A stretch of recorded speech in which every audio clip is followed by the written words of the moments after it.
கர்த்தருடைய பரிசுத்த நாமம் மகிமைப்படுவதாக. நம்ம தேவ வார்த்தைக்கு நேராக கடந்து போகிறோம். நம்ம ஒவ்வொரு வாரமும் உயிர்த்தெழுந்த இயேசு யாரெல்லாம் சந்திச்சார் அப்படின்னு சொல்லிட்டு ஒவ்வொரு வாரமும் ஒவ்வொரு காரியத்தை பார்த்து கொண்டிருக்கிறோம். இன்னைக்கு செய்தியினுடைய தலைப்பு என்னன்னு பார்த்தீங்கன்னா, அதிகாலையிலே ஆண்டவரை தேடி வந்த பெண்கள். அல்லேலூயா, அல்லேலூயா. அதிகாலையிலே ஆண்டவரை தேடி வந்த பெண்களை குறித்து தான் இன்னைக்கு நம்ம பார்க்க போறோம்.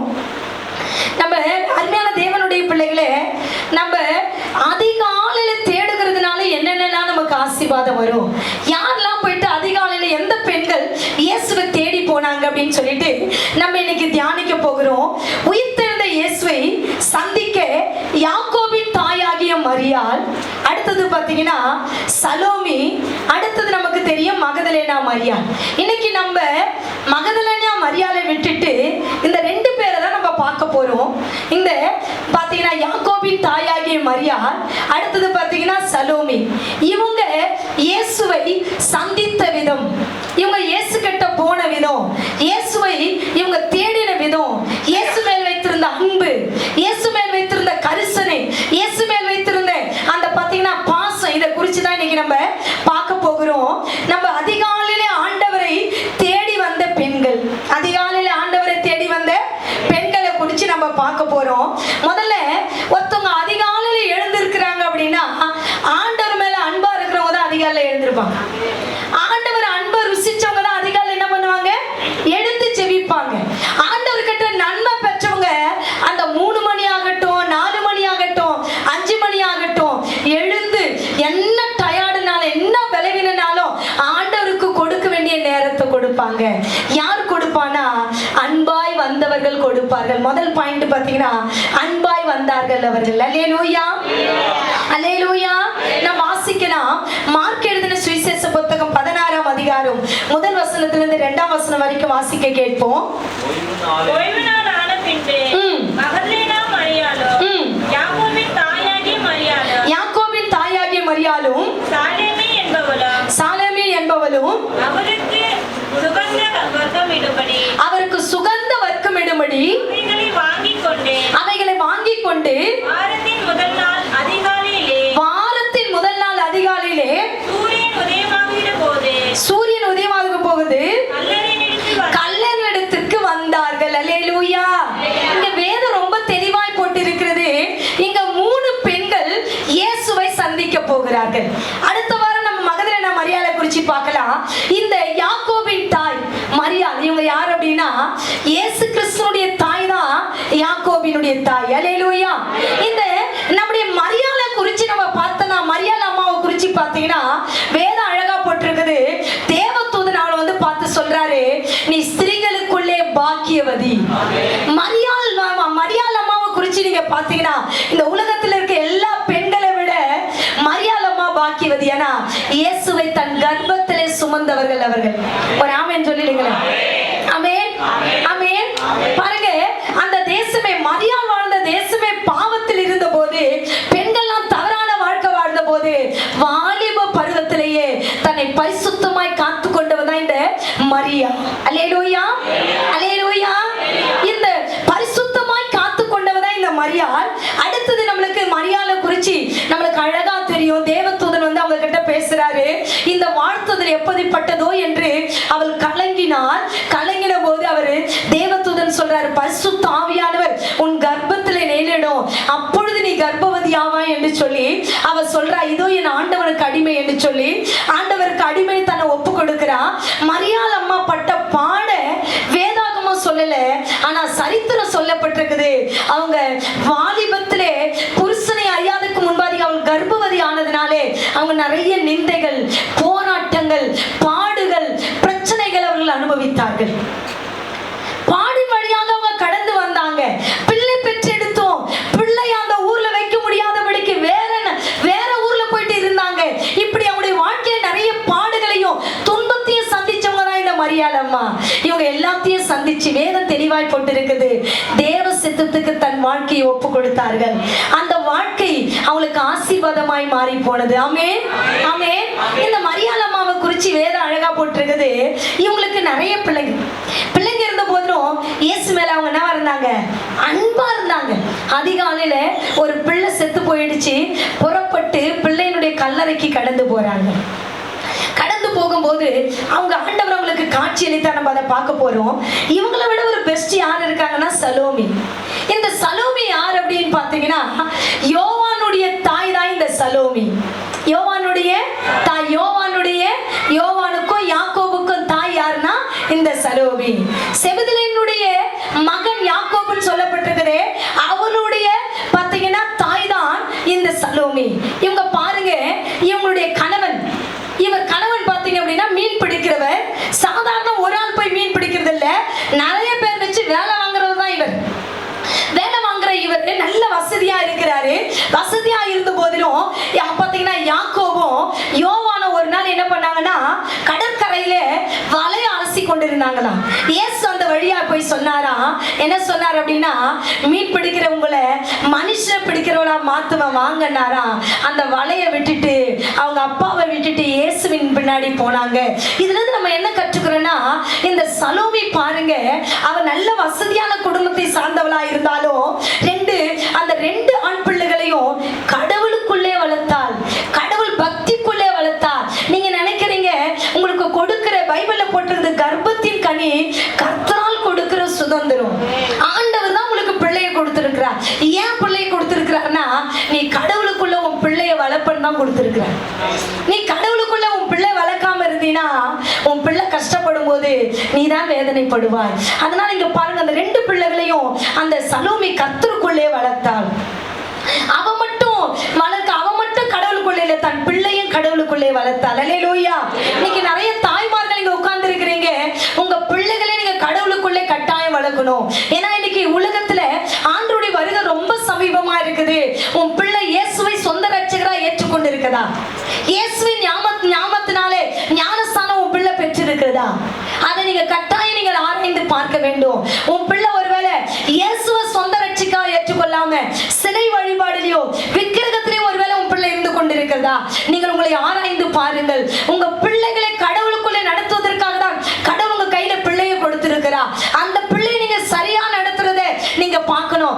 என் பிள்ளை இவ்வளவு சம்பாதிக்கிறா, எனக்கு இவ்வளவு கொடுக்குறான், அவ்வளவு கொடுக்குறான்றதை விட உன் பிள்ளை கடவுளுக்குள்ள இருக்கிறான்னு சொல்லி உங்களை ஆராய்ந்து பாருங்கள். அதை தான் இன்னைக்கு கர்த்தர் உங்களுக்கு என்ன பண்றாரு, வலியுறுத்துகிறார். அல்லேலூயா, அல்லேலூயா. அன்பாய் வந்தவர்கள், அல்லேலூயா, அதிகாலையில புறப்பட்டு வராங்க. அதிகாலையில எழுந்து நம்ம ஜெபிக்கிறதே கஷ்டம். எழுந்து அந்த பெட்டை விட்டு ஜெபிக்காத, பெட்டை விட்டு எழுந்துக்காம அங்கேயே உட்காந்து சோத்திரம் பண்றவங்க நிறைய பேர் இருக்காங்க. பல்லு தேய்க்காம அந்த கண்ணை கூட என்ன பண்ண சிமிட்டாம அப்படியே தூங்கிக்கிட்டே சோத்திரம் பண்றவங்க இருக்கிறாங்க. இவங்க பாருங்க, அதிகாலையில வேதம் அழகா போட்டு இருக்குது, ஆயத்தமாகி. ஜெபத்துக்குன்னு ஒரு ஆயத்தம் இருக்குதுங்க. அதிகாலையில எழுந்த உடனே நீ என்ன பண்ணணும், எழுந்து முகம் கழுவிட்டு பிரஷ் பண்ணிட்டு தேவ சமூகத்துல போயிட்டு ஆயத்தமா உட்காரணுங்க. ஆயத்தமா உட்காரணும். நீ எதுவுமே எழுந்து அப்படியே ஆடிக்கிட்டு அப்படியே அந்த பெட்டிலேயே உட்கார்ந்து ஜெபம் பண்றதில்ல. எழுந்து முகத்தை கழுவிட்டு பிரஷ் பண்ணிட்டு ஆண்டவர் சமூகத்துல உட்காரணும். ஒரு ஆயத்தம் அதிகாலையில நமக்கு தேவை.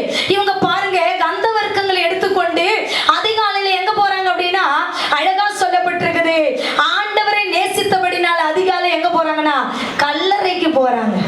ஆமென். கல்லறைக்கு போக முடியுமா? ஸ்வான்களே போறதுக்கு கஷ்டம். ஆனா இந்த பெண்கள் 3 பேர் எங்க போறாங்கன்னா அதிகாலையில ஆயத்தமாகி தேவ சமூகத்திற்கு, தேவனை பார்க்கிறதுக்கு, செத்து போன இயேசுவை பார்க்க போறாங்க. இவங்க உயிரோடு இருக்கிற இயேசுவை பார்க்க போல, செத்து போயிட்டு இருக்கிற எல்லா நரம்புகளும் எல்லாமே செத்து போயிருக்கிற இயேசுவை பார்க்க தான் இவங்க அதிகாலையில புறப்பட்டு போறாங்க. இயேசு எதனா கொடுப்பாருன்னா அவங்க போல, ஆனா இயேசு மேல இருந்த அந்த அன்பு, இயேசு மேல இருந்த அந்த பாசம், இயேசு மேல இருந்த அந்த நேசம், இந்த நேசத்தை பார்ப்பதற்காக அதிகாலை அவர்கள் புறப்பட்டு போறாங்க. இன்னைக்கு இந்த 2 பெண்களை குறித்து நம்ம பார்க்க போறோம். லூக்கா 24ஆம் அதிகாரம் முதல் வசனத்தை வாசிக்க கேட்போம். 24 முதல் வசனம். அதிகாலையிலே தாங்கள் ஆயத்தம் பண்ணின அந்த வர்க்கங்களை அவர்கள் எடுத்துக்கொண்டு வேறு சில ஸ்திரீகளோடு கூட கல்லறையின் இடத்தில் வந்தார்கள். இதே பார்த்தீங்கன்னா யோவான் 20:1 இதே இருக்கும். அதிகாலையில ஆயத்தமாகி புறப்பட்டு போனார்கள். அதிகாலையில ஆயத்தமாகி புறப்பட்டு போனார்கள். அருமையான தேவனுடைய பிள்ளைகளே, இந்த அதிகாலை ஆயத்தமாகி நீ ஜெபிக்கும் போது உன்னுடைய வாழ்க்கை ஒருவேளை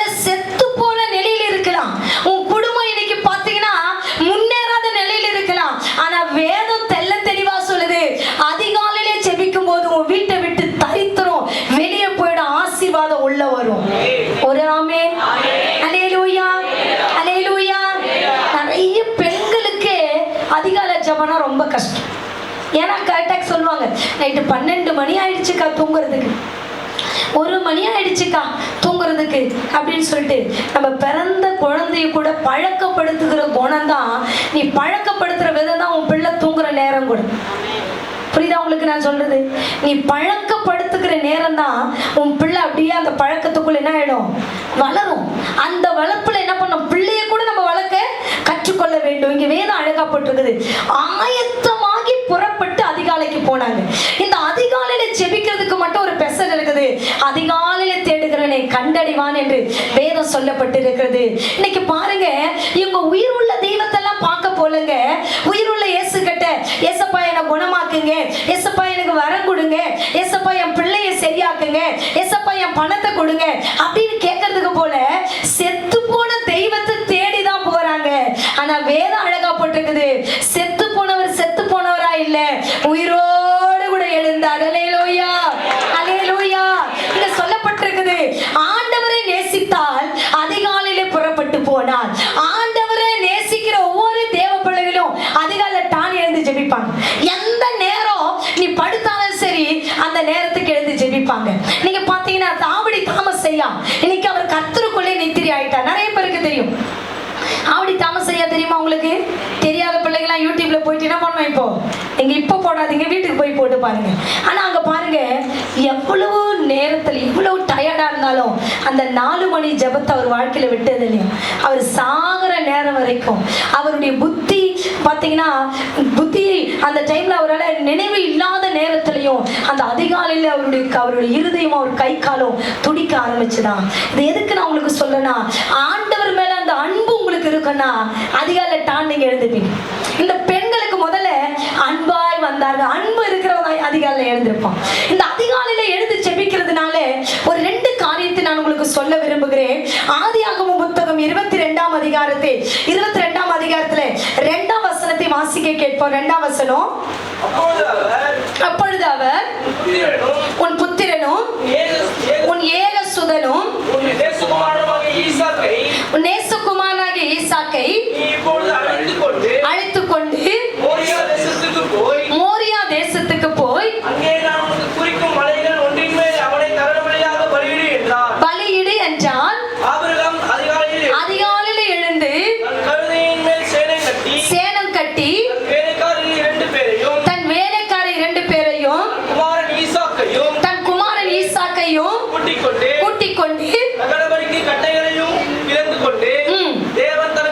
குறித்த இடத்திற்கு புறப்பட்டு போனான். இங்கே ஆபிரகாமை குறித்து வேதம் தெள்ள தெளிவாய் ஒரு காரியத்தை போட்டு இருக்கிறது.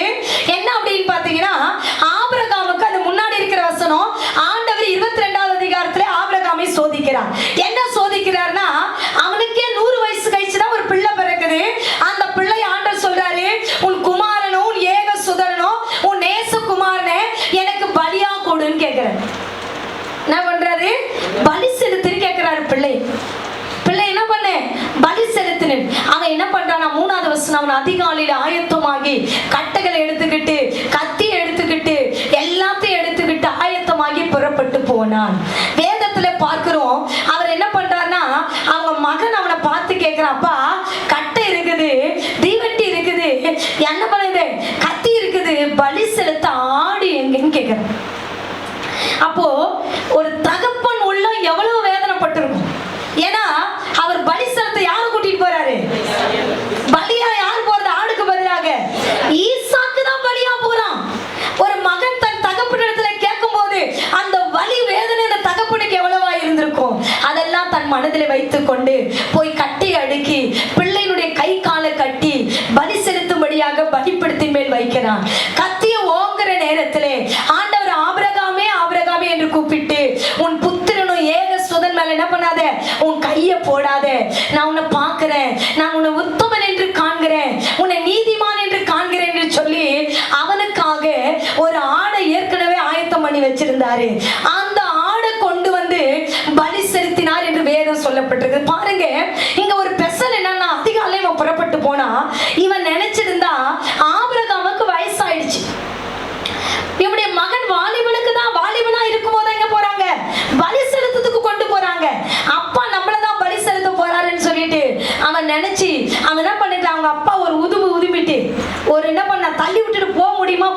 அவனால?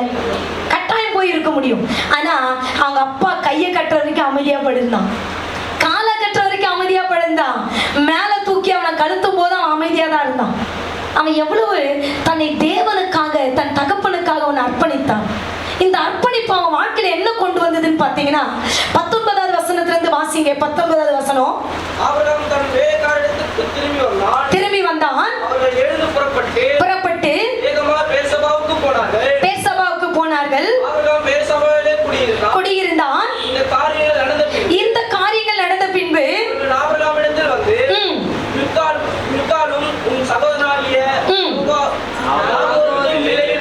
நாகூருக்கு பிள்ளையை பெற்றால் அவர்கள் யார் என்றால், முதல் பேரான ஊத்ஸ் அவன் தம்பியாகிய யூஸ், ஆராமுக்கு தகப்பனாகிய தேகுவேல், கேசேர், ஆசோ, பில்தாஸ், இத்லாப், பெத்துவேல் என்பவர்கள். பெத்துவேல் ரெபெக்காளை பெற்றான் என்று அறிவித்தார். அல்லேலூயா சொல்லுங்களேன். இங்கே வேதம் அழகா போட்டிருக்குது. இந்த காரியங்கள் முடிந்த பின்பு ஒரு பாத்தீங்கன்னா ஒரு வம்ச வரலாறு பட்டியல் போட்டிருக்காங்க. அந்த பட்டியல்ல அழகா சொல்லப்படுது, பெத்துவேல் யார பெற்றான் அப்படின்னா ரெபெக்காளை பெற்றான். ஆமென், ஆமென். சம்பந்தமே இல்லாத இங்க ஒரு பெயர் பட்டியல் இருக்குது. என்ன பட்டியல் அப்படின்னு பாத்தீங்கன்னா தெள்ள தெளிவா வேதம் அழகா போட்டு இருக்குது. ஈசாக்கு தன்னை பலியா ஒப்பு கொடுக்கும் போது அவனுக்கு எதிர்காலத்தை கர்த்தர் ஒரு ஆசீர்வாதமான பெண் ரெபெக்காளை பெற்றெடுக்க கர்த்தர் கிருபை செய்தார். அல்லேலூயா. ஒரு அதிகாலையிலே கர்த்தரிடத்திலே தேடுகிற பிள்ளைகளுடைய வாழ்க்கையில வேதம் போட்டிருக்கிறது. ஒரு வசனம் அழகா போட்டிருக்குது, உன் எதிர்காலத்தை கர்த்தர் பார்த்து கொள்ளுவார். ஆபிரகாம் பொன் பார்க்கிறதுக்கு பெண் பார்க்கிறதுக்கு போறதுக்கு முன்னாடியே ஆண்டவர் ஈசாக்குக்கு ரெபெக்காளை அந்த டைம்லயே அவன் எப்ப தன்னை ஒப்பு கொடுத்தான அப்பயே அவளுக்குன்னு சொல்லிட்டு ஒரு பெண்ணை நியமித்தார். ஆமென். நம்ம கூட சொல்லுவோம், யாருன்னா பார்த்துட்டு கல்யாணம் இனியும் உனக்கு என்ன பிறக்க போறது இல்ல, பொண்ணு பிறக்க போறது இல்ல, எங்கேயோ பிறந்து இருக்கிறா பாருங்க. எங்கேயோ ஒருத்தர் என்ன இருக்கிறா எங்கேயோ ஒருத்தர் உனக்காக இருக்கிறான்ட்டு அவனுக்கு அவன் எப்போ அதிகாலையிலே தன்னை பலியா ஒப்பு கொடுத்தானோ அவங்க அப்பா பார்க்கறதுக்கு முன்னாடி ஆண்டவர் அவனுக்கு ஒரு பெண்ணை நியமிச்சாரு. அவனுக்காக ஒரு பெண்ணை பிறக்க வைக்கிற அழகான பெண், குணசாலியான பெண். வேத அழகா சொல்லப்பட்டிருக்குது, பெரியவங்களுக்கு மரியாதை கொடுக்கிற பெண். இப்படிப்பட்ட ஒரு நல்ல குணமுள்ள ஒரு பெண்ணை பெற்றெடுக்கிறதுக்கு ஆண்டவர் என்ன பண்ணார், அந்த டைம்ல ஆயத்தமாக்கினார். சம்பந்தமே இல்ல வருவாங்க. பெத்துவேல் ரெபெக்காளை பெற்றான். அல்லேலூயா, அல்லேலூயா. அதிலிருந்து கர்த்தர் ரெபெக்காளை ஈசாக்குக்காக உருவாக்கி கொண்டே வந்தார். 24வது அதிகாரத்துல அழகா ஒரு பொருத்தனை பண்ணுவார். அங்க பாக்குறோம், ஆபிரகாமுடைய வேலைக்காரன், என்னுடைய ஒட்டகத்திற்கும் எனக்கும் தண்ணீர் வார்க்கிற பெண் எவளோ அவள் தான் என் எஜமானுடைய மகனுக்கு ஆயத்தமான பெண் என்பதை அவன் பொருத்தனையோடு கூட உட்கார்ந்து சிந்தித்துக் கொண்டிருந்தான். அப்படியே கர்த்தர் வாய்க்க பண்ணினார். ஆண்டவருடைய அதிகாலையில தேடுகிற ஒவ்வொரு தேவ பிள்ளைகளும் உங்க எதிர்காலம் கர்த்தர் வைத்திருக்கிறார். அந்த எதிர்காலம் உங்களுக்கு ஆசீர்வாதமாய் மாறும். ஆமென், ஆமென். அதிகாலையில கர்த்தரை தேடுகிற எதிர்காலம் ஆசீர்வாதமா இருக்கும். அவங்க லைஃப் ரொம்ப ஆசீர்வாதமா மாறும். அதுக்குதான் உங்களை என்ன பண்ணணும், அதிகாலையில ஜெபிங்கன்னு சொல்லிட்டு உங்களுக்கு நாங்கள் கற்றுக் கொடுக்கிறோம். அடுத்தபடியா பாத்தீங்கன்னா வாசிக்கலாம் யாத்திராகம புத்தகம். யாத்திராகம புத்தகம் 34ஆம் அதிகாரம் 2ஆம் வசனத்தை வாசிக்க கேட்போம். காலத்தில் நீ ஆயத்தமாகி சீனாய் மலையில் ஏறி அங்கே மலையின் உச்சியில் காலமே என் சமூகத்தில் வந்து நில். என் சமூகத்தில் வந்து நில். அல்லேலூயா. இங்க பார்க்கிறோம், அதுக்கு முன்னாடி இருக்கிற அதிகாரத்துல மோசே மலையிலிருந்து கீழே வந்து இஸ்ரவேல் ஜனங்க செஞ்ச தப்புதத்தினால அவர் என்ன பண்ணாரு அப்படின்னா ஆண்டவர் எழுதி கொடுத்த கற்பலை என்ன பண்ணிட்டாரு, உடைச்சிட்டார். ஆண்டவர் சொன்னாரு, உடைச்ச அந்த கற்பலைய எடுத்துக்கிட்டு எங்க வா, மேல வா. உடைச்சிட்டாருன்னு தூக்கி போடலங்க. ஆண்டவர் அந்த உடைச்ச கற்பலையை தூக்கிட்டு எங்க வா, மேல வா. எப்போ வா, அதிகாலையில வா. அதிகாலையில புறப்பட்டு இந்த மோசே போகிறான். வேதம் தெள்ள தெளிவா போட்டிருக்குது. ஒரு மனுஷன் ஆண்டவருக்குள்ள எப்படி வாழணும்ன்றத கர்த்தர் அதிகாலையில மோசேவுக்கு கற்பனையாய் கொடுத்தார். அல்லேலூயா. கட்டளையாய் கொடுத்தார். ஒரு தனி மனிதன் எப்படி வாழ வேண்டும் என்பதற்காக ஆண்டவர் 2வது கட்டளையா என்ன பண்ணார்னா மோசே கையில கொடுத்தார். ஒண்ணு, ஆண்டவருக்கும் உனக்கும் உள்ள உறவு எப்படி இருக்கணும்ன்ற ஒரு கட்டளையை கொடுத்தாரு. உனக்கும் மனுஷனுக்கும் உள்ள உறவு எப்படி இருக்குன்ற கட்டளையை கர்த்தர் கொடுத்தார். மனுஷனுக்கும் ஆண்டவருக்கும் உள்ள உறவு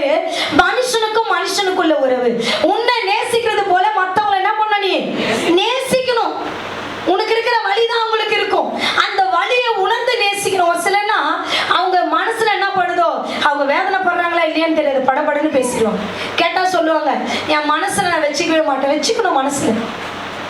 எதை பேசணும் எதை பேசக்கூடாதுன்ற ஒரு நிதானிப்பு கிறிஸ்தவனுக்கு வேணும். நான் இந்த வார்த்தை பேசுறதுனால ஒருத்தவங்க பாதிக்கப்படுவாங்களா என்ற ஒரு நிதானிப்பு வேணும். எனக்கு தெரியும்ன்றதுக்காக எல்லாத்தையும் என்ன பண்ணக்கூடாது, பேசக்கூடாது. இங்க அழகா போட்டிருக்குது, 2 கற்பலகை ஆண்டவர் கொடுத்தார். ஒண்ணு ஆண்டவருக்கும் மனுஷனுக்குள்ள உறவு, ஒண்ணு மனுஷனுக்கும் மனுஷனுக்குள்ள உறவை கர்த்தர் கொடுத்தார். இன்னைக்கு அதிகாலையில தேடும் போது ஆண்டவருக்கும் உனக்குள்ள ஒரு உறவு உறுதிப்படும். இந்த பூமியில நீ எப்படி அன்பு காட்டணும், மனுஷனை மனுஷனா நேசிக்கணுன்ற ஒரு உறவு உனக்கு அதிகமா ஆகணும், அன்பு வரணும்னா அதிகாலையில தேடினா மட்டும்தான் உனக்கு வரும். அல்லேலூயா. அதிகாலையில இந்த மோசே தேவனை தேடினான், இப்படிப்பட்ட காரியத்தை செஞ்சார். 10வது வசனம் வாசிப்பான். 10வது வசனம் வாசிக்க பார்க்கலாம். அதற்கு அவர், இதோ நான் ஒரு உடன்படிக்கை பண்ணுகிறேன், பூமி எங்கும் எந்த ஜாதிகளிடத்திலும் செய்யப்படாத அதிசயங்களை உன் ஜனங்கள் எல்லாருக்கும் முன்பாகவும் செய்வேன். நான் உன்னை கொண்டு பயங்கரமான காரியத்தை செய்வேன் என்று கர்த்தர் சொன்னார். ஒரு ஆமென் சொல்லிடுங்களேன். பாருங்க, அதிகாலையில தேடுகிறவன் பூமியில எந்த ஜாதி நடத்த செய்யப்படாத அதிசயத்தை கர்த்தர் உங்க வாழ்க்கையில செய்ய அவர் வல்லவராய் இருக்கிறார். அல்லேலூயா. அதிகாலையில அவர் முகத்தை பார்க்கணுங்க. அந்த முகத்தை பார்த்துட்டா போதுங்க, நம்ம வாழ்க்கையில ஒரு பெரிய காரியத்தை கர்த்தர் செய்ய அவர் வல்லவராய் இருக்கிறார். ஆமென். அதிகாலையில ஜெபிக்கிறவங்க இன்னும் ஆயத்தமாய் ஜெபிங்க. அதிகாலையில ஜெபிக்காதவங்க அதிகாலையில ஜெபிக்கிறதுக்கு நீங்க என்ன பண்ணுங்க, உங்களை ஆண்டவரோடு கூட உங்களை அர்ப்பணிங்க. அதிகாலையில ஜெபிக்கிறவன் ஆண்டவர் மேல அன்பு இருக்கிறவன் மட்டும் தான் ஜெபிப்பான். அந்த அன்பு, ஆண்டவர் உங்க மேல எனக்கு ஒரு அன்பு வரணையா, எனக்கு அந்த கிருபை செய்யுங்கன்னு கேளுங்க. கர்த்தர் உங்களுக்கு உதவி செய்ய வல்லவராய் இருக்கிறார். அல்லேலூயா. அதிகாலையில வந்த பெண்கள் அடுத்தது பாத்தீங்கன்னா அற்புதத்தை கண்டார்கள். அதிகாலையில வந்தாங்க, அற்புதத்தை கண்டாங்க. வாசிங்க மத்தேயு எழுதின சுவிசேஷ புத்தகம் 28ஆம் அதிகாரம் 5-6 வாசிங்க பார்க்கலாம். நீங்கள் பயப்படாதிருங்கள், நீங்கள் பயப்படாதிருங்கள், சிலுவையில் அறையப்பட்ட இயேசுவை தேடுகிறீர்கள் என்று அறிவேன். அவர் இங்கே இல்லை, அவர் இங்கே இல்லை, சொன்னபடியே உயிர்த்தெழுந்தார். சொன்னபடியே உயிர்த்தெழுந்தார். கர்த்தர் வைத்த இடத்தை வந்து பாருங்கள், கர்த்தர் வைத்த இடத்தை வந்து பாருங்கள். சீக்கிரமாய் போய் அவர் மரித்தோரிலிருந்து எழுந்தார் என்று அவருடைய சீஷர்களுக்கு சொல்லி. போதும்பா. இங்க வேதம் அழகா போட்டு இருக்குது. அங்க போறாங்க ஸ்ரீங்க. போன உடனே என்ன ஆயிடுச்சு, கல்லறை திறக்கப்பட்டு இருக்குது. இயேசுவை காணோம். இயேசுவை என்ன பண்ணோம், காணோம். காணோம் கலங்கிட்டு இருக்கும் போது அங்க தூதன் அழகா சொல்றாரு, ஸ்திரீகளை பார்த்து, சொன்னபடி அவர் உயிர்த்தெழுந்தார். அல்லேலூயா. அல்லேலூயா. சொன்னபடி அவர் உயிர்த்தெழுந்தார். அவர் இங்க இல்ல, மரித்தவரை தேட வந்தவங்களுக்கு உயிர்த்தெழுந்த ஆண்டவர் செய்தி அவங்க கேட்டாங்க. மரிச்சவர் தானே தேட வந்தாங்க இவங்க. ஆனா இங்க கேட்ட செய்தி என்னன்னா, அவர் உயிரோடு கூட இருக்கிறார். ஒரு ஆமென் சொல்லுங்களேன். அல்லேலூயா. நீ ஆராதிக்கிற தெய்வம் யாரு? உயிருள்ள தெய்வம். உயிரோடு கூட இருக்கிறார் அவர். அவர் உயிருள்ள தெய்வங்க.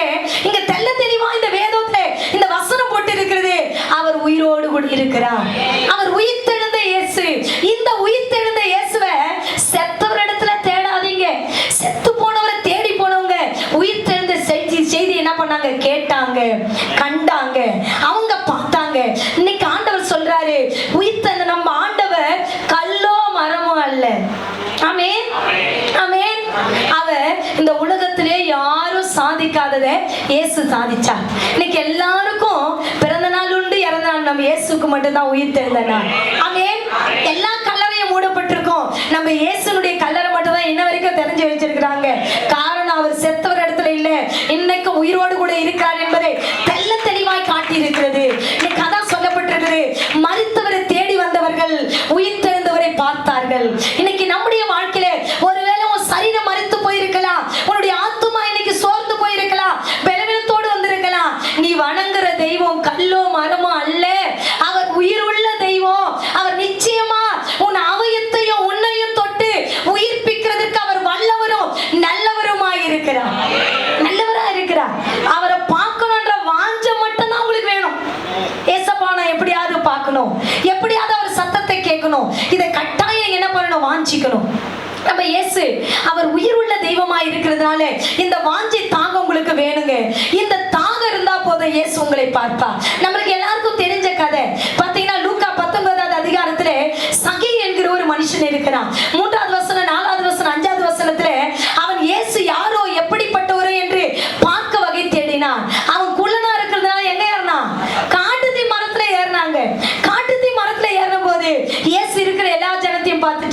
அண்ணாந்து பார்த்தார் செகேவே. செகேவை பார்த்து சொன்னார், செகேவே நீ என்ன பண்ணு, சீக்கிரம் இறங்கி வா, நான் உன் வீட்டுல என்ன பண்ண போறேன், தங்க போறேன்னு சொல்லி சொன்னார்.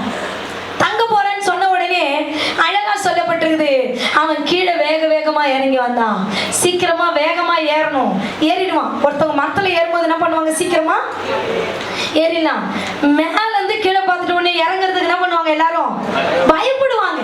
நீங்க கூட பாருங்க, குயின்ஸ்லாண்டு நீங்க என்ன போனீங்கன்னா ஒரு என்ன பண்ணுவோம், மேல போற ஒரு இது இருக்கும், மேல வேகமா போயிடுவோம். அங்க இருந்து கீழே வரும்போது நம்ம ஆற்று நம்ம அப்படியே மடபட துடிக்கும். பாருங்க, அவனுக்கு ஆற்றுக்குள்ள அந்த அன்பு பாருங்க, சீக்கிரமா இறங்கி வந்தான். சீக்கிரமா வேக வேகமா இறங்கி வந்துட்டான். வேக வேகமா இறங்கி வந்தான். வந்தபோது இயேசு அவனுக்கு ஒரு உலகத்திலேயே கிடைக்காத ஒரு ரட்சிப்பை கர்த்தர் அவனுக்கு கொடுத்தா. இன்னைக்கு ஆண்டவரை பார்க்கணும்ன்ற வாஞ்ச உனக்கு இருந்துச்சுன்னா, ஆண்டவர் இந்த உலகத்திலேயே ஒரு விசேஷித்த ஆசீர்வாதத்தை உங்களுக்கு கொடுக்கிறதுக்கு அவர் நல்லவரும் வல்லவருமாய் இருக்கிறார். ஆமென், ஆமென். அன்பா வந்தாங்க. அடுத்தது என்ன பண்ணாங்க, அடுத்தது அற்புதத்தை கண்டாங்க. நம்ம வாழ்க்கையில அன்பா ஆண்டவரை தேடணும் அதிகாலையில. அப்போது உங்க கண்கள் அற்புதத்தை காண்கிற கண்களாய் மாறிவிடும். ஆமென். இன்னைக்கு ஆராதனை சொன்னது போல ஆண்டவர் அவனோடு கூட பேசுகிறார். அவனுடைய வாழ்க்கையில ஒரு குறிப்பிட்ட லெவல் மட்டும்தான், எல்லாம் அவனை விட்டு போயிடுச்சு. நல்லா கவனிங்க, இந்த யாக்கோபு கிட்ட இருக்கிற ஒரு பெசல் என்னன்னா, ஆசீர்வாதத்தை பெற்றுக்கொள்ளணும் தான் எல்லாம் குறுக்கு வழி அவன் செஞ்சான். ஆனா போகும்போது அவன் எந்த ஆசீர்வாதத்தை எடுத்துட்டு போல. அவன் எடுத்துட்டு போன ஒரே ஒரு ஆசீர்வாதம் ஆண்டவர் வார்த்தை மாத்திரம் தான். அந்த வார்த்தை அவனை உயிர்ப்பித்தது. வேற ஒன்னையும் கொண்டு போல. அவங்க அப்பா சீமான் வசதியானவன், அவங்க அப்பா அவங்ககிட்ட பெரிய சொத்துலாம் அவனுக்கு கொடுக்கவே இல்லை. ஆனா வேதத்துல போட்டு இருக்கிறது, அவன் கொண்டு போனதே ஆண்டவர் வார்த்தை மாத்திரம்தான். ஆண்டவரை அவன் பார்த்தான், ஆண்டவர் சத்தத்தை அவன் கேட்டான், அவருக்கு மேலால் உன்னதத்துல உட்கார்ந்து இருக்கிறவை அவன் பார்த்தான். இன்னைக்கு ஆண்டவர் அதான் உன்னை பார்த்து சொல்றார், ஆண்டவரை பார்க்கணுன்ற அந்த அற்புத காட்சியை நீங்கள் காண வேண்டுமானால் அன்பா அதிகாலையில தேடணுங்க. அன்பா தேடினா அற்புதத்தை நீங்கள் காண்பீர்கள். அல்லேலூயா, அல்லேலூயா. அடுத்தது என்ன ஆச்சுன்னா, ஆண்டவரை காணோன்னுட்டு இவங்க என்ன பண்றாங்க, தேடுறாங்க. அப்புறம் என்ன நடக்குது, மூணாவது அழுகை மாறினது. அல்லேலூயா. அற்புதத்தை கேட்டார்கள், அழுகை மாறினது. வாசிங்க யோவான் எழுதின சுவிசேஷ புத்தகம் 20ஆம் அதிகாரம் 11வது வசனத்திலிருந்து 16வது வசனம் வரைக்கும் நம்ம வாசிக்க கேட்போம். மரியாள் கல்லறையின் அருகே வெளியே நின்று அழுது கொண்டிருந்தாள். மரியாள் கல்லறையின் வெளியே நின்று அழுது கொண்டிருந்தாள். அப்படி அழுது கொண்டிருக்கையில் அவள் குனிந்து கல்லறைக்குள்ளே கல்லறையை பார்த்து இயேசுவின் சரீரம் வைக்கப்பட்டிருந்த இடத்திலே இரண்டு தூதர்கள் தலைமாட்டில் ஒருவனும் கால்மாட்டில் ஒருவனுமாக உட்கார்ந்திருக்கிறதை கண்டால் அவர்கள் அவளை நோக்கி ஸ்திரீயே ஏன் அழுகிறாய் என்றார்கள். அதற்கு அவள் என் ஆண்டவரை எடுத்துக்கொண்டு போய்விட்டார்கள். அவரை வைத்த இடம் எனக்கு தெரியவில்லை என்றால். இவைகளை சொல்லி பின்னாக திரும்பி இயேசு நிற்கிறதை கண்டாள். அல்லேலூயா. அழகா இங்க சொல்லப்பட்டது, அவ அழுக மாறிடுச்சு. இயேசுவை காணோம், இயேசுவை காணோம்னுட்டு கல்லறையை குனிஞ்சி பார்த்துட்டே இருக்கிறா. குனிஞ்சி என்ன பண்றா, பார்த்துக்கிட்டே இருக்கிறா. அந்த பார்த்துக்கிட்டு இருக்கும்போது அந்த தேவதூதர்கள் கால் மோட்ல ஒருத்தவங்களும் தலை மோட்ல ஒருத்தவங்க உட்கார்ந்து சொல்றாங்க, ஏன் மரியாள் அழற, அவர் என்ன பண்ணாரு, உயிரோடு கூட எழுந்து போயிட்டாரு அப்படின்னு அவன் சொல்றா. அவரை காணோம், எனக்கு அவர் வச்ச இடத்த சொன்னா போதும், நான் போயிட்டு அவரை எடுத்து பண்றா. அப்ப திரும்பி பார்க்கும்போது வேதம் சொல்லப்பட்டது, அழுதவள் ஆண்டவரை சந்தித்து மகிழ்ந்தாள். அல்லேலூயா. இயேசு அவளை பார்த்து பேசுறார், மரியாளே என்று கூப்பிடுறார். ஆண்டவர் அவ கூட பேசுறார். இன்னைக்கு ஆண்டவர் சொல்றாரு, நீ அழுதுட்டு இன்னைக்கு சபைக்கு வந்துட்டு இருக்கிறியா, இல்ல ஆண்டவரே நான் எவ்வளவு நாளைக்கு தான் அழறது, எப்பதான் என்னுடைய வாழ்க்கையில இருக்கிற பிரச்சனை மாறும், நான் உத்து பார்க்கிறேன், அதனால என் வாழ்க்கையில ஒரு அற்புதம் கூட காணும். அந்த மரியாள் கீழே குனிஞ்சி பார்க்கிறா, இயேசுவை காணும். குனிஞ்சி பார்க்கிறா, இயேசுவை காணும். நான் என்ன பண்ணுவேன், நான் எப்ப இயேசுவை பார்ப்பேன், நான் என்ன பண்ணிட்டேன், இயேசுவை பார்க்கணும், அந்த இயேசுவை என்னால பார்க்க முடியல. அவள் அழுது கொண்டிருந்த மரியாளை இயேசு பார்த்தார். வேதம் சொல்லப்படுது, அவள் அழுகையை மாற்றி அவளுக்கு சந்தோஷத்தை கர்த்தர் கொடுத்தா. இந்த கூட்டத்துல ஒருவேளை நீ அழுது கொண்டு வரலாம், நீ ஆராதிக்கிற தேவன் கல்லோ மரமோ அல்ல, நீ செத்த தெய்வத்தை ஆராதிக்கல, உயிருள்ள தெய்வத்தை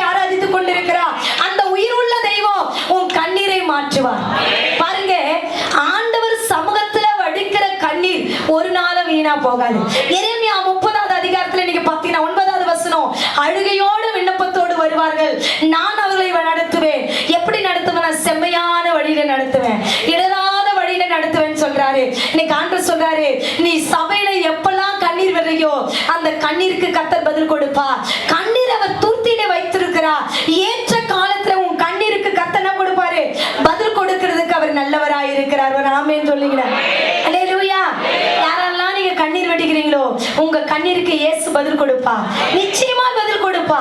பதில் கொடுத்து உதவி செய்யறதுக்கு அவர் போதுமானவராய் இருக்கிறார். நம்ம பைபிள்ல பார்க்கிறோம், 1 சாமுவேலின் புத்தகம் 1வது அதிகாரம் 10வது வசனம், 1வது அதிகாரம் 10வது வசனம் வாசிக்க பார்க்கணும். மனங்கசந்து மிகவும் அழுது கர்த்தரை நோக்கி விண்ணப்பம் பண்ணி சேனைகளின் கர்த்தாவே போதப்பா. இங்க பார்க்கிறோம், அவள் போய் தேவ சமூகத்திலே மனம் கசந்து அழுதாள். அண்ணால் என்ன பண்ணா? சொல்லுங்களேன், என்ன பண்ணா அண்ணாலே? மனம் கசந்து அழுதாங்க. மனம் கசந்து அழுதா அழகா போட்டு இருக்கிறது. அடுத்த நீங்க அதே அதிகாரத்துல கடைசியா படிச்சீங்கன்னா, அண்ணாள் ஜெபத்துக்கு கர்த்தர் பதில் கொடுத்தார். அல்லேலூயா. இன்னைக்கு கர்த்தர் உங்களை பார்த்து சொல்றாரு, இயேசுவின் சமூகத்திலே கண்ணீர் வடிக்கிற யாரானாலும் சரி, உங்க கண்ணீர் ஒரு நாளும் வீணாய் போகாது. அந்த கண்ணீருக்கு இயேசு பதில் கொடுக்க அவர் வல்லவராயிருக்கிறார். அண்ணாள் கண்ணீருக்கு பதில் கொடுத்தார். எத்தனையோ அவ ஏழையான குடும்பத்தை சார்ந்தவள் அல்ல, அவ வசதியான குடும்பத்தை சார்ந்தவள். ஆனா எவ்வளவோ எல்லாத்தையும் பார்த்துட்டா வாழ்க்கையில. இன்னைக்கு தேவ சமூகம் தான் எனக்கு அவர் பாதத்தை பிடிச்சா, அவர் பாதத்தை பிடிச்ச ஒருத்தவங்களையும் இயேசு கைவிட்டது இல்ல, உங்களையும் இயேசு கைவிட மாட்டார். அவர் நல்லவர், அவர் வல்லவர். உங்களுக்கு உதவி செய்ய அவர் போதுமானவராய் இருக்கிறார். ஆமென். இன்னைக்கு உங்க அழுகையை மாற்றுறதுக்கு உயிர் தெழுந்து இயேசு ரெடியா இருக்கிறாரு. நீ ஆண்டவர் சமூகத்தில் உட்கார்ந்தா போதும், உன் கண்ணீர் மாற்றப்படும், உன்னை ஆசீர்வாதமாய் கர்த்தர் மாற்றுவார். ஆமென், ஆமென், அல்லேலூயா. நம்ம எங்கெல்லாம் அழுறாங்களோ அங்கெல்லாம் இயேசு என்ன பண்ணுவாரு? போய் நிக்கிறார். பார்க்கிறோம், மரியாளும் மார்த்தாலும் அழும்போது இயேசு என்ன பண்ணாரு? கண்ணீர் விட்டார். இயேசு அவனை உயிரோடு எழுப்புறதுக்கு தானே போனாரு, உயிரோடு எழுப்பதானே போனாரு லாசருவை. ஆனாலும் நீங்க கண்ணீர் விடும்போது உன் கூட யார் கண்ணீர் விடாங்கன்னு எனக்கு தெரியாது. ஆனா நீ எப்பப்பெல்லாம் அழறி இயேசு உன் கூட அழுவார். ஆமென். நீ எப்பெல்லாம் அழறி அப்பெல்லாம் என்ன பண்ணுவார்? இயேசு அழுவார். உனக்கு அற்புதம் செஞ்சாலும் நீ அழும்போது, ஒரு பிள்ளை தான் பிள்ளை கட்ட அழும்போது எப்படி தானா கண்ணீர் உன் கண்ணில இருந்து வருதோ அதே மாதிரி தான் நீ என் இயேசுவுக்கு பிள்ளை. நீ அழும்போதெல்லாம் என் இயேசுவும் கூட சேர்ந்து அழறார். நீ எப்பெல்லாம் அழறியோ, எப்பெல்லாம் கண்ணீர் வெடிக்கிறியோ, அப்பெல்லாம் இயேசு உன் கூட சேர்ந்து என்ன பண்றாரு? கண்ணீர் வெடிக்கிறாரு. உன் கண்ணீரை இயேசு பார்க்கிறார். உன் கண்ணீரை நிச்சயமா கேட்டு அதற்கு பதில் கொடுக்கிறதுக்கு இயேசு நல்லவராய் இருக்கிறார். ஆமென், ஆமென், ஆமென். அவர் நல்லவராய் இருக்கிறார். அடுத்தபடியாக 4வது காரியம் என்னாச்சு அப்படின்னு பாத்தீங்கன்னா, அவங்களுடைய அச்சம் அகன்றது. அவங்க அச்சம் அகன்றது. வாசிங்க மத்தேயு எழுதின சுவிசேஷ புத்தகம் 28வது அதிகாரம் 8லிருந்து 10 வரைக்கும் வாசிக்க கேட்போம். அவர்கள் பயத்தோடும் மகா சந்தோஷத்தோடும் கல்லறையை விட்டு சீக்கிரமாய் புறப்பட்டு அவருடைய சீஷர்களுக்கு அறிவிக்க ஓடினார்கள். அவர்கள் அவருடைய சீஷர் போதுங்க. இங்க சொல்லப்பட்டிருக்கிறது, அவங்க பயத்தோடும், இந்த இயேசு உயிரோடு இருந்து எழுதினர் ஆயிட்டார் அப்படின்னு சொல்லிட்டு உயிர் தெழுந்துட்டான்னு சீசர்களுக்கு சொல்றதுக்கு போறதுக்கு முன்னாடி தேவதூதன் அவங்களுக்கு சொன்ன உடனே அவங்களுக்கு என்ன வந்துருச்சுன்னா பயம் வந்துருச்சு. அச்சத்தை கர்த்தர் அகற்றினார். இன்னைக்கு ஆண்டவர் சொல்லுகிறார், இன்னைக்கு அச்சத்தோடு பயத்தோடு வந்திருக்கிற உன் பயத்தை நீக்கிறதுக்கு இயேசு நல்லவராய் இருக்கிறார். அல்லேலூயா, அல்லேலூயா. பாருங்க, நிறைய பேருக்கு பயம். ஏசப்பா தண்டிக்கிறவரு, ஏசப்பா நான் ஐயோ இந்த தப்பு பண்ணிட்டேன், என்ன பண்ணாரு? என்னை தண்டிச்சிருவாரு. அவர் தண்டிப்பார் கட்டாயம். தப்பு செஞ்சா என்ன பண்ணுவார்? கடவுள் நம்மளை தண்டிப்பார். அதை விட உன் மேல 1000 மடங்கு இறக்க செய்யறதுக்கு அவர் நல்லவராய் இருக்கிறார். 1000 மடங்கு இறக்க செய்வார் ஆண்டவர் உங்களுக்கு. இங்க பாக்குறோம், அச்சத்தோடு அவங்க என்ன பண்ண, அச்சம் அகன்று போயிடுச்சு. அங்க தேவதூதன் சொன்ன வார்த்தையை கேட்ட உடனே அவங்களுக்குள்ள இருந்த பயம் நீங்கி போயிடுச்சு. சந்தோஷமா என்ன பண்றாங்க? புறப்பட்டு போனாங்க. இன்னைக்கு ஆண்டவர் சொல்றாரு, அவர் பயப்படாதே என்று உனக்கு வாக்கு பண்ணிருக்கிறார். இந்த மாசம் உங்களுக்கு வாக்கு பண்ணிருக்கிறார். உன்னை காக்கும்படிக்கு உன்னோடு கூட இருக்கிறேன். காக்கிறதுக்காக நான் உன் கூட இருக்கிறேன். அதனால நீ பயப்படாத. உன் பயத்தை நீக்கிறதுக்கு இயேசு நல்லவரும் வல்லவருமாய் இருக்கிறார். ஆமென். மார்க் எழுதின சுவிசேஷ புத்தகம் 5வது அதிகாரம் 33வது வசனத்தை வாசிக்க கேட்போம். 5:33. தன்னிடத்திலே சம்பவித்ததை அறிந்த அந்த ஸ்திரீயானவள் பயந்து நடுங்கி முன்பாக வந்து விழுந்து உண்மையெல்லாம் அவருக்கு சொன்னாள். போதுங்க. இங்க பாக்குறோம், இந்த பெண் 12 வருஷமாய் பெரும்பாடு உள்ள பெண் என்ன பண்றானா, இயேசுனுடைய வஸ்திரத்தை தொட்டுட்டா. நமக்கு இந்த கதை நல்லா தெரியும். என்ன பண்ணா, இயேசுனுடைய வஸ்திரத்தை தொட்டுட்டா. தொட்ட உடனே அவளுடைய சரீரத்துல என்னாச்சு, இயேசுனுடைய வல்லமை புறப்பட்டு போய் ஒரு அற்புதம் நடந்துருச்சு. இயேசு கேட்கிறாரு திரும்பி, என்னை யார் தொட்டதுன்னு கேட்கிறார், என் வஸ்திரத்தை. அதுக்கு சீசர்கள் நிறைய விளக்கெல்லாம் கொடுக்குறாங்க. ஆனா இவள் பயந்து நடுங்கி இயேசுவின் பின்னாடி வந்து நம்ம நிக்கிறா, முன்னாடி பயந்து நடுங்கி நிக்கிறா. அவளுடைய வாழ்க்கையில அவள் சரீரத்தில் நடந்த அற்புதத்தை இயேசு கிட்ட சொல்றான். இயேசுவை பார்த்து, உன் விசுவாசம் உன்னை ரட்சித்தது போய் என்று சொன்னார். ஆண்டவருக்கு முன்னாடி ஒரு பயம் உங்களுக்குள்ள இருக்கணும். அந்த பயம் உங்களுக்குள்ள ஆசீர்வாதத்தை கொண்டு வரும். அச்சத்தை இயேசு மாற்றினார். இன்னைக்கு அச்சத்தோடு உட்கார்ந்து இருக்கிற உங்களுடைய அச்சம் என்றால் பயம், அந்த பயத்தை இயேசு மாத்துறதுக்கு நல்லவராய் இருக்கிறார். அல்லேலூயா, அல்லேலூயா, அல்லேலூயா.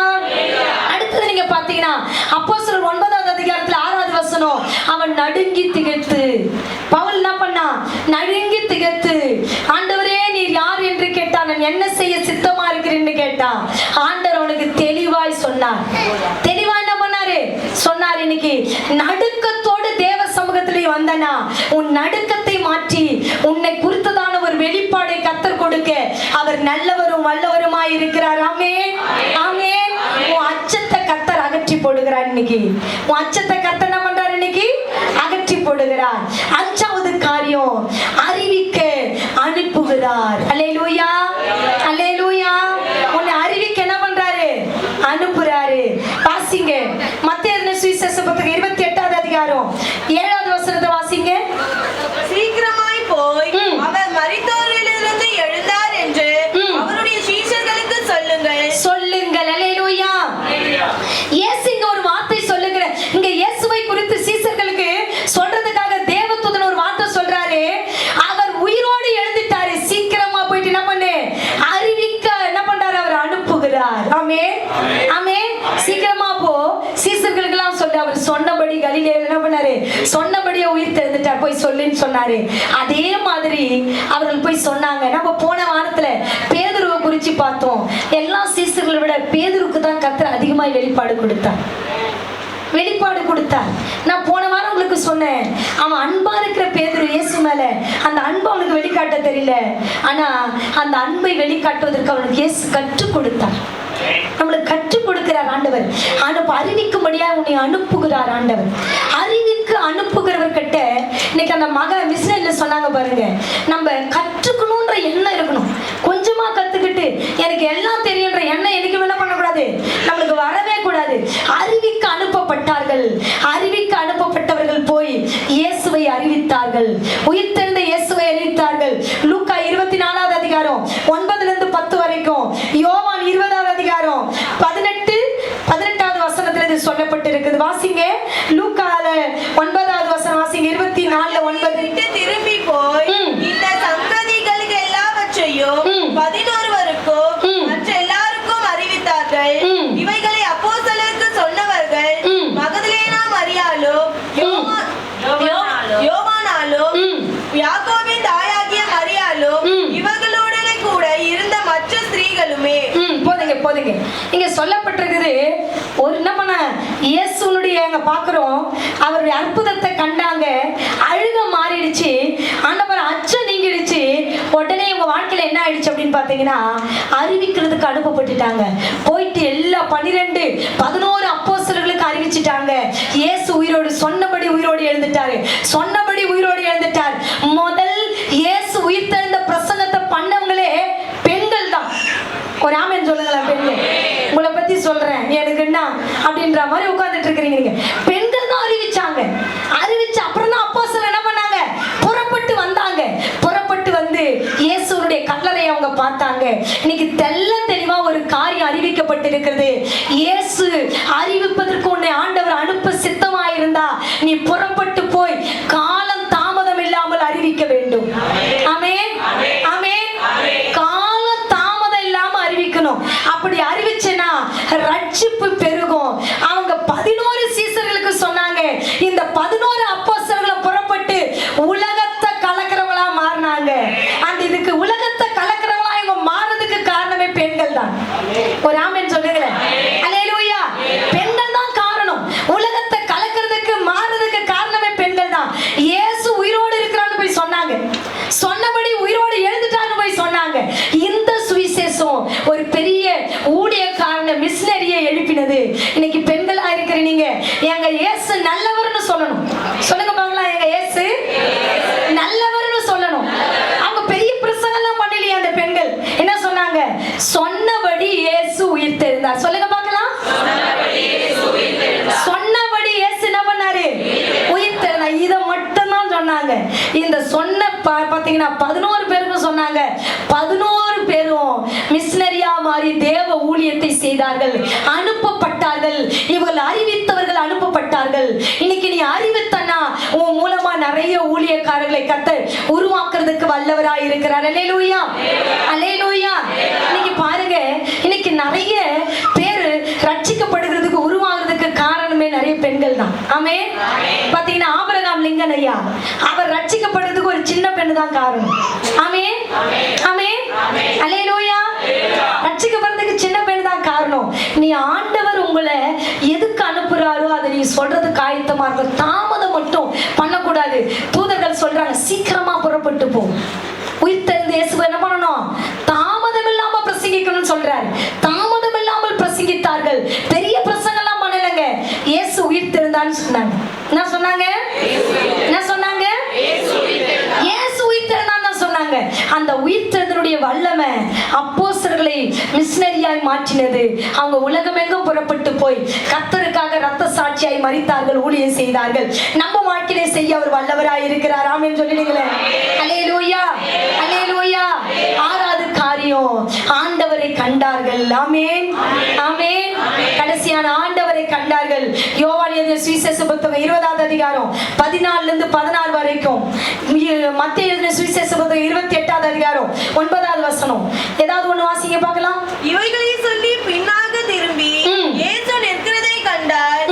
ஆனாலும் அவரை இயேசு என்று அறியாது இருந்தார். போதுங்க. இங்கே ஆண்டவரை அந்த பெண்கள் என்ன பண்ணிட்டாங்க? பார்த்தாச்சு. ஆண்டவர் என்ன பண்ணிட்டாங்க? அவங்க கண்டுட்டாங்க. அல்லேலூயா, அல்லேலூயா. இங்க சொல்லப்பட்டது இயேசுவை அறியாதிருந்தார்கள். இயேசு தன்னை வெளிப்படுத்தின போது கண்டார்கள். பாருங்க, அதிகாலையில புறப்பட்டு வந்தாங்க, அற்புதத்தை கேட்டாங்க. அடுத்தது அழுகை மாறினது, அச்சம் அகன்றது, அறிவிக்க அனுப்பப்பட்டார்கள், ஆண்டவரை கண்டார்கள். பார்க்கணும்னு வந்த ஆண்டவர் என்ன பண்ணிட்டாங்க? பார்த்துட்டாங்க. உயிரோடு எழுந்த இயேசு என்ன பண்ணிட்டாங்க? அவங்க பார்த்துட்டாங்க. இன்னைக்கு ஆண்டவர் உங்களை பார்த்து சொல்றாரு, தேடுகிற அனைவருக்கும் தன்னை வெளிப்படுத்துவதற்கு இயேசு போதுமானவராய் இருக்கிறார். ஆமென். கர்த்தரை கண்டடையத்தக்க சமயத்திலே தேடுங்கள், அப்பொழுது கர்த்தர் தன்னை வெளிப்படுத்துவார். எப்பங்க கண்டடையப்பட்ட சமயம் அப்படின்னு பாத்தீங்கன்னா அதிகாலையில தான் கர்த்தர் உங்களால பார்க்க முடியும். ஒரு தீர்மானம் எடுங்கள நீங்க. நான் இன்னில இருந்து அடுத்த பாத்தீங்கன்னா இன்னைக்கு என்ன டேட்டு? 3. அடுத்து 3ஆம் தேதி வரைக்கும் அதிகாலை ஜெபத்தை பண்ணிக்கிட்டே இருப்பேன். அவர் சத்தம் என் காதுல கேட்கணும். இன்னைக்கு அவரை நான் பார்க்கணும்னு ஒரு தீர்மானத்தோடு நீங்க ஜெபிச்சீங்கன்னா ஆண்டவர் நிச்சயமா சொல்றேன், உங்களுக்கு தன்னை வெளிப்படுத்த அவர் வல்லவராய் இருக்கிறார். ஆமென் சொல்லிடுங்க. அல்லேலூயா, அல்லேலூயா. தன்னை வெளிப்படுத்துறதுக்கு இயேசுப்பா என்ன வருகிறாரு? வல்லவராய் இருக்கிறார். 6 காரியத்தை உங்களுக்கு எவ்வளவு வேகமா சொல்ல முடியுமோ அவ்வளவு வேகமா என்ன பண்ணிட்டேன்? சொல்லிட்டேன். முதல்ல அன்பாய் வந்தார்கள். பக்கத்துல பார்த்து சொல்லுங்க. நான் ஒன்னும் சொல்லவே இல்லையே, நீங்களே சொல்லிட்டீங்க. பக்கத்துல கை பிடிச்சிட்டீங்களா? 3 பேருன்னா கை பிடிச்சிடும். பிடிச்சிட்டீங்களா? அன்பா வந்து அதிகாலையில ஆண்டவரை தேடு, அற்புதத்தை பாப்ப, அழுக மாறிடும், அச்சம் அகன்றிடும், அறிவிக்க அனுப்பப்படுவ, ஆண்டவரை பாப்ப. அல்லேலூயா. அப்படிப்பட்ட கிருபையை கர்த்தர் உங்களுக்கு செய்ய வல்லவராய் இருக்கிறார்.